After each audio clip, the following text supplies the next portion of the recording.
Αυτό το κυρελέισον, τον Απόστολο, τον λέω από 13 χρονών που μπήκα μέσα στο εργοστάσιο.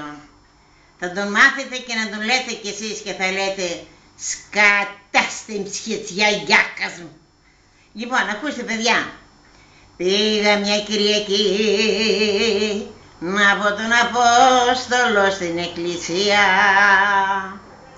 και εκεί που έλεγα τον Απόστολο, κύριε Λέησον, μου πετάχτηκεν έξω η ψολάρα μου, κύριε Λέησον.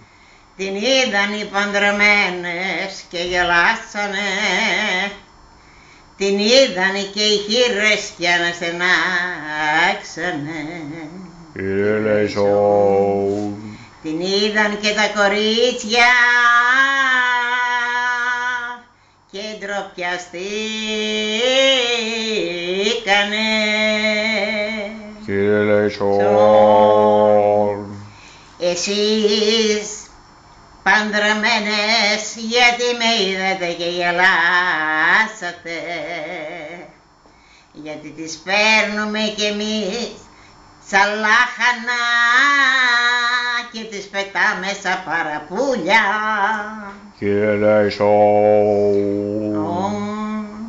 Εσείς χειρές, γιατί με είδατε κι αναστενάξατε, αχ, γιατί τους είχαμε και εμείς και τους χάσαμε, κύριε Λέησον. Εσείς κορίτσια, γιατί με είδατε και αναστενάξατε, αχ, γιατί περιμένουμε κι εμείς ώρα με την ώρα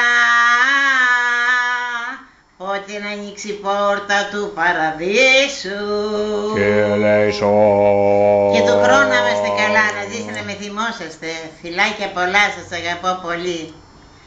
Άλλο τίποτα άλλο δεν έχω να σας πω.